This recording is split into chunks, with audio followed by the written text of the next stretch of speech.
بسم اللہ الرحمن الرحیم۔ پیارے ناظرین السلام علیکم۔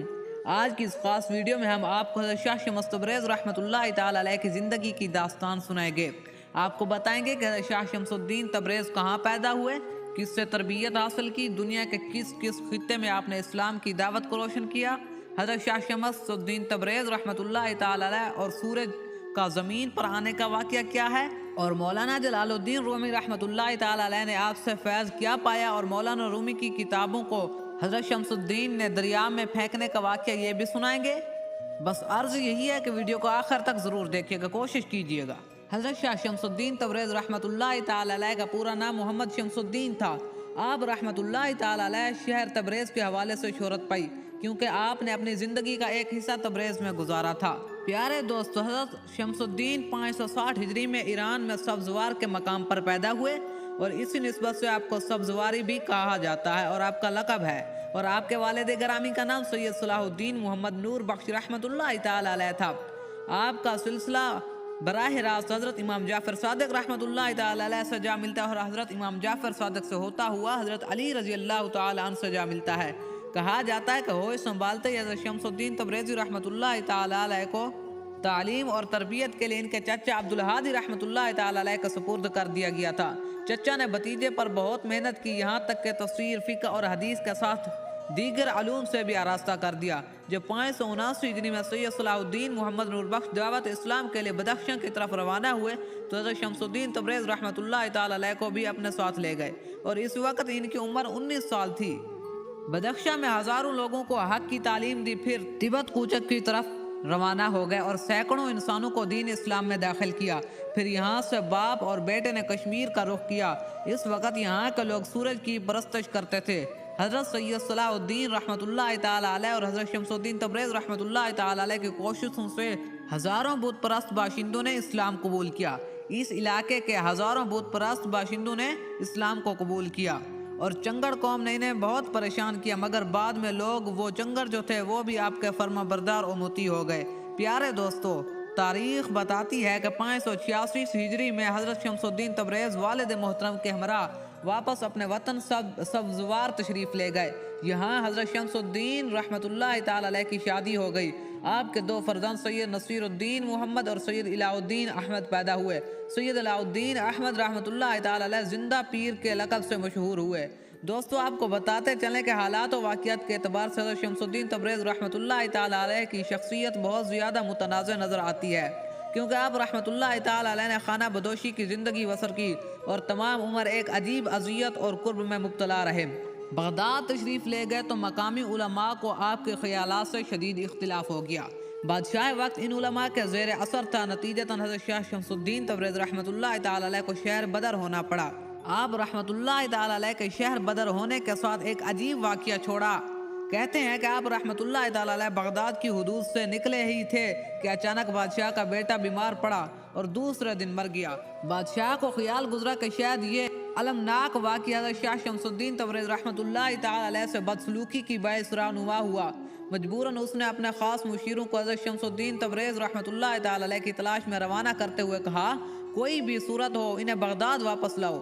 بادشاہ کا حکم باطنی مشیر برق رفتار گھوڑوں پر سوار ہو کر دوڑ پڑے۔ حضرت شمس الدین تبریز رحمۃ اللہ تعالی علیہ ابھی بغداد کے نواحوں میں مقیم تھے کہ شاہی قاصدوں نے انہیں جا لیا اور پھر دست بستہ عرض کیا، حضور آپ بغداد واپس تشریف لے چلیں۔ شاہی کارندوں کی درخواست سن کر حضرت شمس الدین تبریز رحمۃ اللہ تعالی علیہ کے چہرے پر اذیت کا رنگ ابھر آیا۔ کل جس جگہ سے مجھے ذلیل کر کے نکال دیا گیا، آج اسی مقام پر واپس جانے کے لیے کہہ رہے ہو؟ آخر تم لوگوں پر کیا افطار آیا؟ کون سی آفت آ پڑی کہ مجھے واپس بلاتے ہو؟ مجھے خانہ بدوش کا کیا خیال آ گیا ہے؟ ہمارے بادشاہ کا بس یہی حکم ہے۔ شاہی کرندوں نے خوش آمدانہ لہجے میں عرض کیا، میں تو بس ایک بادشاہ کا حکم مانتا ہوں۔ حضرت شمس الدین تبریز رحمۃ اللہ تعالی علیہ نے بے نیازانہ کہا، باقی بادشاہوں کو میں نہیں جانتا۔ کہتے ہیں کہ حضرت شمس الدین تبریز رحمۃ اللہ تعالی علیہ کے انکار سے صورتحال بگڑ گئی تھی۔ شاہی کرندے ایک مرد کلندر کے قدموں سے لپٹ گئے اور بہت دیر تک عاجزی کا مظاہرہ کرتے رہے۔ آخر حضرت شمس الدین تبریز رحمۃ اللہ تعالی علیہ کو ان لوگوں پر رحم آ گیا۔ پھر یہ کہتے ہوئے شاہی کرندوں کو اپنے ساتھ لے لیا اور فرمایا، چلو تمہارے کہنے سے چلتا ہوں، مگر بغداد کے لوگ زیادہ دن تک مجھے برداشت نہیں کر سکیں گے۔ جب حضرت شمس الدین تبریز رحمۃ اللہ تعالی علیہ شاہی محل پہنچے تو وہاں صف ماتم بچھی ہوئی تھی۔ تمام درباری سیاہ لباس پہنے ہوئے اپنے ولی عہد سلطنت کی موت کا سوگ منا رہے تھے۔ بادشاہ بڑے احترام کے ساتھ پیش آیا، مگر اس کے چہرے پر غم و اندوہ کا دھواں پھیلا ہوا تھا اور آنکھیں آنسوؤں سے لبریز تھی۔ یہ سب کچھ کیا حضرت شمس الدین تبریز رحمۃ اللہ تعالی علیہ نے بادشاہ سے دریافت کیا، پورا شہر ماتم کدا کیوں بنا ہوا ہے؟ کچھ دن پہلے جب میں یہاں سے گیا تھا تو بغداد کے در و دیوار کیف و نشاط سے جھوم رہے تھے، مگر آج یہاں قبرستان جیسا سناٹا ہے۔ بادشاہ نے کوئی جواب نہیں دیا، خاموشی سے حضرت شمس الدین تبریز کو ساتھ لے کر اس کمرے میں جا پہنچا جہاں اس کے محبوب بیٹے کی لاش رکھی ہوئی تھی۔ حضرت شمس الدین تبریز رحمۃ اللہ تعالی علیہ نے سوالیہ نظروں سے بادشاہ کی طرف دیکھا اور اس نے کہا کہ میرے جوان مرگ بیٹے کی میت ہے۔ بادشاہ نے نمناک آنکھوں اور لرزتے ہوئے لہجے کے ساتھ کہا، آپ کے بغداد سے جاتے ہی اچانک بیمار ہوا اور دیکھتے ہی دیکھتے آغوش فنا میں چلا گیا۔ میں سمجھتا ہوں کہ یہ اسی گستاخی کا مجھے سبب ملا ہے جو میں نے آپ کی شان میں روا رکھی تھی۔ حضرت شمس الدین تبریز رحمۃ اللہ علیہ مسکرانے لگے۔ درویش کے ساتھ لوگ گستاخی کے ساتھ پیش آتے ہی رہتے ہیں، مجھے آپ سے بھی خوشی کا عہدہ نہیں تھا۔ بادشاہ بہت دیر تک معذرت طلب کرتا رہا، میں نے گزشتہ باتوں کو فراموش کر دیا ہے۔ حضرت شمس الدین تبریز رحمۃ اللہ تعالی علیہ نے اسے بے نیازی کے ساتھ کہا، اب آپ مجھ سے کیا چاہتے ہیں؟ میں سمجھتا ہوں کہ آپ کے دل آزاری کا سبب میرا بیٹا اس انجام کو پہنچا ہے۔ شدت غم سے بادشاہ کی آواز کانپ رہی تھی۔ مان لیا جائے اگر یہی بات ہے تو آپ کے بیٹے کو سزا کیوں ملی؟ گناہ تو آپ نے کیا تھا۔ حضرت شمس الدین رحمۃ اللہ تعالی علیہ نے فرمایا، ممکن ہے قدرت نے میرے لیے یہی سزا منتخب کی ہو کہ میں تمام عمر بیٹے کی جدائی میں تڑپتا رہوں۔ بادشاہ کی آنکھوں سے بہتے ہوئے آنسوں میں کچھ اور تیزی آ گئی تھی۔ اللہ تعالیٰ اپنے رازوں کو خود ہی بہتر جانتا ہے، میں آپ کے لیے کیا کر سکتا ہوں؟ حضرت شمس الدین تبریز رحمۃ اللہ تعالی علیہ نے حاکم بغداد سے سوال کیا، میری درخواست ہے کہ آپ میرے بیٹے کے حق میں دعا خیر فرما دیں۔ بادشاہ نے بڑے عاجزانہ لہجے میں عرض کیا، ہو سکتا ہے کہ آپ کی دعاؤں سے میرے بیٹے کو نئی زندگی مل جائے، ایسا ہوتا تو نہیں ہے، جو چلا گیا سو چلا گیا۔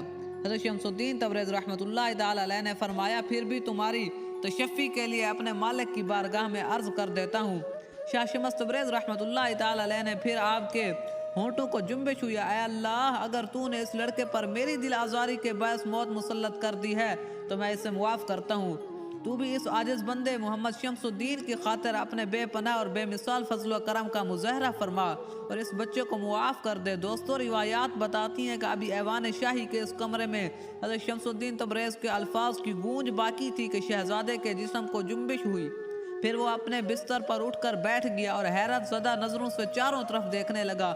بادشاہ بغداد کچھ دیر تک حیرت اور سکوت کے عالم میں کھڑا رہا، کبھی وہ حضرت شمس الدین تبریز کی طرف دیکھتا اور کبھی اپنے محبوب بیٹے کی طرف جو وادی فنا میں داخل ہونے کے بعد دوبارہ اس دنیا میں لوٹ آیا تھا۔ یکایک شاہ بغداد کی آنکھیں آنسوں سے لبریز ہو گئی، یہ خوشی اور عقیدت کے آنسو تھے۔ پھر بادشاہ بغداد نے حضرت شمس الدین تبریز رحمۃ اللہ تعالی علیہ کے قدموں میں جھک گیا، یہ سب کچھ آپ کی دعاؤں کا نتیجہ ہے، ہرگز نہیں۔ حضرت شمس الدین تبریز رحمۃ اللہ تعالی علیہ نے شاہ بغداد کو اٹھاتے ہوئے کہا، یہ تو اس قادر مطلق کی کرم نوازی کا ادنا مظاہرہ ہے جو اپنی ذات میں لا شریک ہے، بس اسی کا شکر ادا کیا کرو اور اسی کی تسبیح بیان کیا کرو۔ دوستو، اس سے ہمیں سبق یہ ملتا ہے کہ ہمیں معاف کرنا چاہیے، اور یہ جاہل لوگ جو ہیں اگر کوئی معافی مانگ بھی لے تو یہ اسے بزدل اور ڈرپوک سمجھتے ہیں، حتیٰ کہ دراصل وہی شخص ہوتا ہے بہادر جو خود معافی مانگ لیتا ہے۔ اور معافی مانگنا یہ سنت ہے حضرت ابوبکر صدیق کی، اور معاف کرنا یہ سنت ہے حضرت عمر فاروق کی، اور یہ پاگل لوگ سمجھتے ہیں کہ اگر ان سے معافی مانگ لی جائے تو یہ ہنس پڑتے ہیں، نہ اسے جواب دیتے ہیں صحیح کا نہ اسے دیتے ہیں غلط کا۔ تو لہٰذا اپنے آپ کی زندگی کو سنوارو، بزرگوں کے واقعات سے ہمیں یہی سبق ملتا ہے۔ ابھی آگے سیکھنے کو بہت کچھ ہے، ویڈیو کو آگے دیکھیے گا۔ پیارے دوستو، یہ حضرت شمس الدین تبریز رحمۃ اللہ تعالی علیہ کی بہت بڑی کرامت تھی، مگر یہی کرامت ہی ان کے لیے وبال جان بن گئی۔ جب علماء بغداد کو حضرت شمس الدین تبریز رحمۃ اللہ تعالی علیہ کی واپسی اور شہزادے کے زندہ ہونے کی خبر ملی تو دوبارہ ایک نئے منصوبے کے ساتھ اس مرد قلندر کے خلاف صف آرا ہو گئے۔ کہا گیا کہ یہ بازی ہے اور اسلام میں شعبدہ بازی کی کوئی گنجائش نہیں ہے۔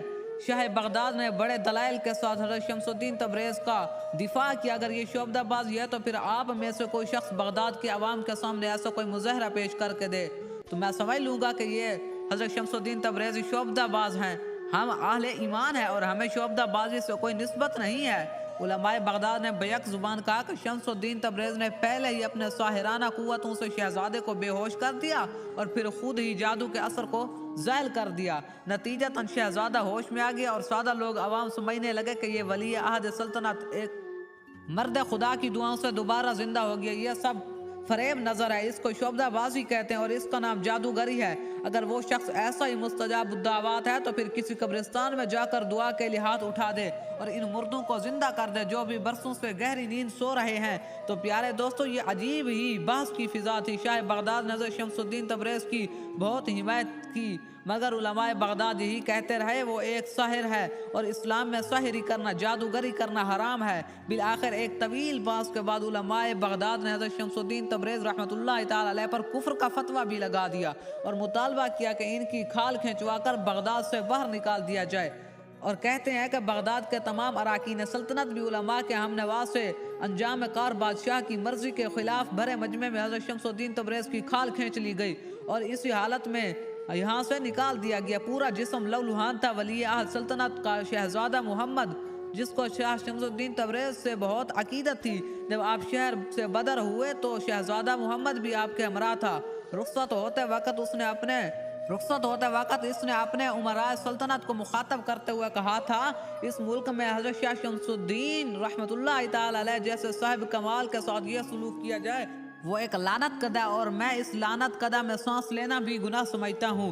یہ کہہ کر شہزادہ محمد حضرت شمس الدین تبریز رحمۃ اللہ تعالی علیہ کے ساتھ بغداد کی حدود سے نکل گیا۔ پیارے دوستو، کہتے ہیں کہ بغداد سے نکل کر حضرت شاہ شمس الدین تبریز رحمۃ اللہ تعالی علیہ نے ہندوستان کا رخ کیا اور طویل مسافت طے کر کے ملتان پہنچے اور پھر اس تاریخی شہر میں سکون پذیر ہو گئے۔ دوستو، آپ رحمۃ اللہ تعالی علیہ کے ملتان میں آمد کے حوالے سے بڑا ہی عجیب اور حیرت انگیز واقعہ ہے۔ یوں نقل کیا جاتا ہے کہ کہتے ہیں کہ اس وقت مشہور بزرگ حضرت خواجہ بہاؤالدین زکریا ملتانی رحمۃ اللہ تعالی علیہ ابھی زندہ حیات تھے جب آپ کو حضرت شاہ شمس الدین تبریز رحمۃ اللہ تعالی علیہ کی آمد کی اطلاع ملی تو شیخ نے ان کی خدمت میں دودھ کا پیالہ بھیجا جو دودھ سے بھرا ہوا تھا۔ یہ کس نے بھیجا؟ حضرت بہاؤالدین زکریا ملتانی نے بھیجا۔ تو حضرت شاہ شمس الدین تبریز رحمۃ اللہ تعالی علیہ نے بڑے ہی احترام کے ساتھ پیالہ لے لیا اور پھر اس میں گلاب کا پھول ڈال کر حضرت بہاؤالدین زکریا ملتانی کے خادم کو واپس کر دیا۔ بعض اہل تصوف نے اس واقعے کی تشریح کرتے ہوئے لکھا ہے کہ دودھ کا لبریز پیالہ بھیجنے سے حضرت بہاؤالدین زکریا رحمۃ اللہ تعالی علیہ کی مراد یہ تھی کہ ملتان میں اب کسی دوسرے درویش کی گنجائش نہیں ہے، اور جواب میں حضرت شمس الدین تبریز نے دودھ کے بھرے ہوئے پیالے میں جو گلاب کا پھول ڈال دیا تو ان کا مقصد یہ تھا کہ ملتان میں پھول بن کر رہیں گے، یعنی ان کی ذات سے کسی کو ضرر نہیں پہنچے گا۔ اور پھر ساری عمر حضرت شمس الدین تبریز رحمۃ اللہ تعالی علیہ اپنے عہد پر قائم رہنے کی بڑی کوشش کی، لیکن دوستو ملتان کے لوگوں نے بھی اہل بغداد کی طرح آپ کی شدید مخالفت کی۔ ایک بار یوں ہوا کہ حضرت شمس الدین تبریز رحمۃ اللہ تعالی علیہ کو گوشت بھوننے کے لیے آگ کی ضرورت پیش آئی۔ آپ نے شہزادہ محمد جو آپ کا ساتھی تھا آگ لانے کے لیے بھیجا، مگر پورے شہر میں کسی نے آگ نہیں دی۔ ایک سنگ دل شخص نے تو شہزادے کو اتنا مارا کہ اس کے دل کے شہر پر زخموں کا نشانات بھر آئے۔ یہ کیا ہے؟ حضرت شمس الدین تبریز رحمۃ اللہ تعالی علیہ نے شہزادے کی طرف دیکھتے ہوئے کہا کہ تم آگ نہیں لے آئے؟ تو شہزادہ محمد نے پورا واقعہ سنایا تو حضرت شمس الدین تبریز کو جلال آ گیا۔ آپ نہایت ہی غصے کے عالم میں اپنی خانقاہ مبارک سے نکلے، گوشت کا ٹکڑا ہاتھ میں تھا۔ پھر حضرت شمس الدین تبریز رحمۃ اللہ تعالی علیہ نے آسمان پر نظر کی اور سورج کو مخاطب کرتے ہوئے فرمایا، تو بھی شمس، میں بھی شمس، میرے اس گوشت کے ٹکڑے کو بھون دے۔ اتنا کہہ ہی تھا کہ یک گرمی کی شدت میں اضافہ ہو گیا۔ پھر یہ گرمی اتنی بڑی کہ اہل ملتان چیخ اٹھے، در و دیوار جل رہے تھے اور پورا شہر آگ کی پھٹی میں بن چکا تھا۔ اور کہتے ہیں کہ کچھ باخبر لوگوں نے یہ صورتحال دیکھی تو شمس الدین تبریز کی خدمت میں حاضر ہوئے اور عرض کرنے لگے، کیا چند نادانوں کے جرم کی سزا پورے شہر کو دے ڈالیں گے؟ یہ نادان نہیں، صفات ہیں، حضرت شمس الدین تبریز رحمۃ اللہ تعالی علیہ نے غضبناک لہجے میں فرمایا، آگ جیسی بے قیمت چیز تم نہیں دے سکے، میرے محبوب کے چہرے کو زخموں سے سجا دیا، آخر کیا جرم تھا اس کا؟ جانتے ہو یہ کون ہے؟ بغداد کا شہزادہ ہے، میری خاطر دروازوں سے بھیک مانگنے گیا ہے، اس کے زخموں کو کیسے بھول سکتا ہوں میں؟ جب تک سارے شہر کے جسم ابلاؤں گا نہیں ابلیں گے، میں اس وقت تک خوش نہیں ہوں گا، اور مجھے قرار نہیں ہے کہ یہ آپ کے مقام سے واقف نہیں ہے۔ خدا کے لیے ان کو معاف کر دیجئے۔ ملتان کے عقل رکھنے والے حضرات اپنے ہم وطنوں کی سفارش کرتے ہوئے کہا، اور یہ بات آپ جیسے بزرگ کے شایان شان بھی نہیں ہے، خیر جب خدا کو درمیان میں لے آئے، خدا کا واسطہ دیا تو معاف کیے دیتا ہوں۔ حضرت شمس الدین تبریز رحمۃ اللہ تعالی علیہ نے مقامی لوگوں کی جماعت سے فرمایا اور پھر سورج سے مخاطب ہوئے، اپنی حرارت کو کم کر دے، پتہ نہیں ہے یہ لوگ حشر کی گرمی کو کیسے برداشت کریں گے۔ پیارے دوستو، آپ رحمۃ اللہ تعالی علیہ کا یہ فرمانا ہی تھا کہ سورج کی حرارت اعتدال پر آ گئی۔ دوستو، خدا ہی جانتا ہے کہ یہ واقعہ کس طرح پیش آیا تھا، مگر عوام ملتان کی گرمی کو اس واقعے کا نتیجہ سمجھتے ہیں۔ اس بارے میں آپ کی کیا رائے ہے؟ کمنٹ سیکشن میں ضرور بتائیے گا۔ اور کہا جاتا ہے کہ حضرت شمس الدین تبریز رحمۃ اللہ تعالی علیہ بابا کمال جندی کے مرید ہوئے، لیکن عام صوفیوں کی طرح پیری مریدی اور بیت و ارادت کا طریقہ اختیار نہیں کیا۔ سوداگروں کے انداز میں شہروں کی سیاحت کرتے رہتے، جہاں چاہتے چلے جاتے، کسی سرا میں ٹھہرتے اور پھر ایک گوشہ پکڑ کر مراقبے میں مصروف ہو جاتے۔ پیارے دوستو، روایات بتاتے ہیں کہ حضرت شمس الدین تبریز رحمۃ اللہ تعالی علیہ کا ذریعہ معاش مزدوری تھا۔ آپ کپڑے بونتے تھے اور اسی کو فروخت کر کے روزی حاصل کرتے تھے۔ ایک بار مناجات کے وقت یہ دعا مانگی کہ الہی کوئی بندہ خاص ملتا ہے جو میری صحبت کا متحمل ہو سکتا ہو۔ عالم غیب سے اشارہ ہوا کہ روم چلے جاؤ، وہاں تمہاری مراد پوری ہو جائے گی۔ حضرت شمس الدین تبریز رحمۃ اللہ تعالی علیہ اس وقت چل کھڑے ہوئے اور کونیا پہنچے تو رات کا وقت ہو چکا تھا۔ بر وقت فروشوں کے سرائے میں اترے، صبح ہوئی تو آپ نے دیکھا کہ سرائے کے دروازے پر ایک بلند چبوترا تھا۔ شہر کے اکثر امراء اور صاحبان ثروت تفریح کے لیے اس چبوترے پر آ بیٹھتے تھے۔ حضرت شمس الدین تبریز رحمۃ اللہ تعالی علیہ بھی ایک گوشے میں بیٹھ جاتے اور خاموشی سے آنے جانے والوں کو دیکھتے رہتے۔ ایک دن مولانا روم جلال الدین رومی رحمۃ اللہ تعالی علیہ اس راستے سے گزرے تو مولانا شمس الدین تبریز چونک اٹھے۔ مولانا کے ہزاروں شاگرد تھے جو ہاتھ باندھے اور نظریں جھکائے اپنے استاد کے پیچھے پیچھے چل رہے تھے۔ دیکھنے والوں کو ایسا محسوس ہوتا کہ جیسے کسی شہنشاہ کی سواری گزر رہی ہو۔ حضرت شمس الدین تبریز رحمۃ اللہ تعالی علیہ کے دل سے آواز آئی، یہ وہ مرد خاص ہے جو تیری صحبت کا متحمل ہو سکتا ہے۔ جب مولانا جلال الدین رومی رحمۃ اللہ تعالی علیہ چلے گئے تو حضرت شمس الدین تبریز رحمۃ اللہ تعالی علیہ نے کسی مقامی باشندے سے پوچھا، یہ صاحب کون ہے جو ابھی یہاں سے گزرے ہیں؟ بڑی شان ہے ان کی، یہ مولانا جلال الدین رومی رحمۃ اللہ تعالی علیہ بتانے والے نے بتایا۔ تو یہاں کا سب سے بڑے عالم کوئی شخص ان کے علم و فضل کی ہمسری نہیں کر سکتا۔ حضرت شمس الدین تبریز رحمۃ اللہ تعالی علیہ نے اسی شخص سے مولانا روم کی خانقاہ کا پتہ پوچھا اور دوسرے دن مولانا کے کتب خانے میں جا پہنچے۔ پھر کتاب میں جلنے کا واقعہ، وہ مشہور واقعہ پیش آیا اور ملاقاتیں بھی ہوتی رہیں۔ اور ایک روایت یوں بھی نقل کی جاتی ہے کہ جب شاہ شمس تبریز شہر کونیا تشریف لے گئے تو وہاں آپ کی ملاقات ایک عظیم بزرگ عالم دین مولانا جلال الدین رومی سے ہوئی، اور پہلی ہی ملاقات میں ایک مشہور و معروف کرامت مارز وجود میں آئی۔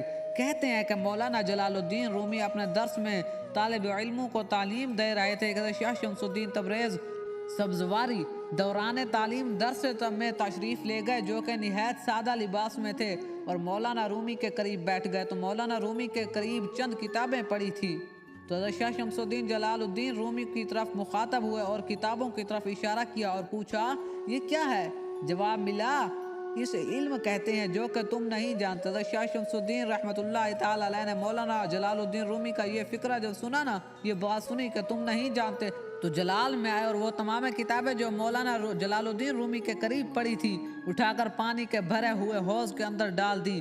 جب مولانا روم جلال الدین رومی نے آپ کا یہ عمل دیکھا تو تڑپ کر اٹھے اور غصہ اور پریشانی کے عالم میں مولانا جلال الدین رومی رحمۃ اللہ تعالی علیہ رو پڑے اور کہا کہ اے درویش، تم نے یہ کیا کر دیا؟ میری تمام روح کی غذا تم نے ایک لمحے میں ضائع کر دی۔ کہنے لگے، کتابیں بڑی نایاب تھی، ہاتھ کی لکھی ہوئی تھی، اب کہیں سے نہیں ملیں گی۔ حضرت شاہ شمس الدین تبریز نے جب مولانا جلال الدین کی رومی صاحب کی آنکھوں سے آنسو دیکھے کہ وہ رو رہے ہیں تو تو فرمایا تمہاری روح کی غذا اگر تمہیں مل جائے تو مولانا جلال الدین رومی نے کہا کہ یہ کیسے ممکن ہے؟ حضرت شاہ شمس الدین دوبارہ پانی کے بھرے ہوئے حوض کے قریب گئے اور سب سے پہلے پانی میں سے وہ کتاب نکالی جس کا مولانا جلال الدین رومی کو بہت زیادہ صدمہ تھا۔ جب حضرت شاہ شمس الدین نے کتاب کو مولانا جلال الدین رومی کے ہاتھوں میں دیا تو کتاب کو پانی کے قطرے نے بھی نہ چھوا تھا۔ مولانا جلال الدین رومی حضرت شاہ شمس الدین کا یہ کمال دیکھ کر حیران ہوئے اور پوچھا یہ کیا ہے؟ آپ رحمۃ اللہ علیہ نے مولانا جلال الدین رومی کو جواب دیا یہ وہ علم ہے جو تم نہیں جانتے۔ اس دوران مولانا جلال الدین رومی پر ایک ایسی کیفیت طاری ہوئی کہ آپ کے دست مبارک پر بیعت ہو گئے اور آپ نے اس کے بعد تمام کتابیں حوض سے نکال کر مولانا جلال الدین رومی کے حوالے کر دیں جو کہ تمام خشک تھیں۔ دوستو روایت بتاتے ہیں کہ اس کے بعد مولانا رومی نے حضرت شاہ شمس الدین کے ساتھ تعلق قائم کر لیا اور آپ نے مولانا جلال الدین رومی کو طریقت کے اسرار و رموز سے آگاہ کیا اور یوں مولانا جلال الدین رومی کی روحانی پیشوا ہوئے اور مولانا رومی نے اپنی پوری زندگی میں حضرت شاہ شمس الدین کے نام وقف کر دی تھی اور حضرت شاہ شمس الدین کچھ عرصے تک مولانا جلال الدین رومی کی رفاقت میں سکونت پذیر رہے۔ پیارے دوستو تاریخ بتاتی ہے کہ بغداد کے شہزادے محمد کی طرح مولانا روم بھی حضرت شاہ شمس الدین تبریز کی شخصیت کے اسیر ہو گئے۔ تیری اسی اسیری اس قدر بڑھ گئی مولانا روم رحمۃ اللہ تعالی علیہ ساری دنیا سے بے نیاز ہو گئے۔ مولانا کے شاگرد اور اہل خانہ حضرت شمس الدین تبریز کو جادوگر کہہ کر پکارنے لگے۔ یہ تمام باتیں کسی بڑے ہنگامے کا پیش خیمہ تھی۔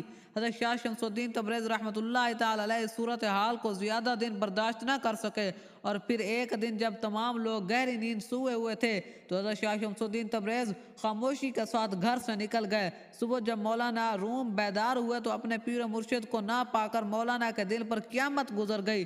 دیوانہ وار ہر طرف ڈھونڈتے پھرتے شہر کا گوشہ گوشہ چھان مارا مگر حضرت شمس الدین تبریز کنیا کی حدود سے بہت دور جا چکے تھے۔ مولانا روم کے شاگرد اور اہل خاندان حضرت شمس الدین تبریز کی روح پوشی سے خوش تھے اور وہ لوگ برملا کہا کرتے تھے خدا کا شکر ہے کہ وہ جادوگر یہاں سے چلا گیا، اب مولانا اس کے طلسم سے آزاد ہو جائیں گے۔ حضرت شمس الدین تبریز رحمۃ اللہ تعالی علیہ کی گمشدگی کے بارے میں صرف ایک شخص سپہ سالار نے جو مولانا روم کی خدمت میں 40 سال گزار چکا تھا وہ لکھتا ہے کہ وہ فتنے کے خوف سے شب کی تاریکی میں کہیں چلے گئے اور یہ بھی کہا جاتا ہے کہ اس دور میں مولانا کے پاس انتہا پسند مریدوں نے حسد کی وجہ سے حضرت شمس الدین تبریز رحمۃ اللہ تعالی علیہ کو قتل کر دیا۔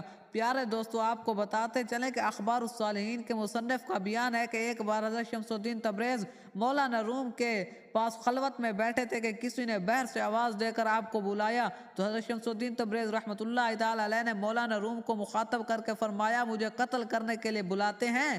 ابھی مولانا جلال الدین رومی صورتحال کو سمجھنے بھی نہ پائے تھے کہ حضرت شمس الدین تبریز اٹھ کر باہر چلے گئے۔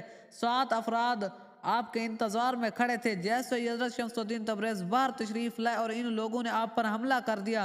قتل ہوتے وقت حضرت شمس الدین تبریز نے اس قدر زور سے نعرہ مارا کہ 7 آدمی بے ہوش ہو گئے۔ پیر و مرشد کی ٹھیک ٹھیک آواز سن کر جب مولانا روم خلوت قدے سے باہر آئے تو حضرت شمس الدین رحمۃ اللہ تعالی علیہ کی لاش موجود نہیں تھی، صرف خون کے چند قطرے فرش پر نظر آئے۔ بعض روایات میں آتا ہے کہ شمس الدین کے قاتلوں میں مولانا روم کا بیٹا علاء الدین محمد بھی تھا۔ اس واقعے کے بعد مولانا روم زندگی بھر بیٹے کا منہ نہیں دیکھا۔ پھر کچھ دن بعد علاء الدین محمد ایک عجیب و غریب بیماری میں مبتلا ہو گیا۔ بیماری کے دوران اس نے عزیزوں کے ذریعے مولانا روم سے معافی طلب کی مگر مولانا نے اسے معاف نہیں کیا۔ پھر کچھ دن بعد علاء الدین محمد شدید اذیت کے عالم میں مر گیا۔ مولانا روم نے اس کے جنازے تک میں شرکت نہیں فرمائی۔ روایات کے مطابق حضرت شمس الدین تبریز کا قتل کا یہ واقعہ 645 ہجری میں پیش آیا۔ پیارے دوستو اس سلسلے میں یہ روایات بھی مشہور ہے کہ حضرت شمس الدین تبریز کو قتل کر کے آپ کی لاش کے ٹکڑے ایک کنویں میں ڈال دیے گئے تھے۔ کچھ دن بعد مولانا روم کے دوسرے فرزند سلطان ولد کو خواب میں بشارت ہوئی۔ حضرت شمس الدین تبریز فرما رہے تھے کہ میرے جسم کے ٹکڑوں کو کنویں سے نکال کر مدرسے کے بانی امیر بدر الدین کے پہلو میں دفن کر دو، چنانچہ ایسا ہی کیا گیا۔ دوستو میں اسی طرح کی اسلامی واقعات والی ویڈیوز بناتا رہتا ہوں، لہٰذا میرے ویڈیو کو لائک کیجیے گا، چینل کو سبسکرائب کیجیے گا۔ جزاک اللہ۔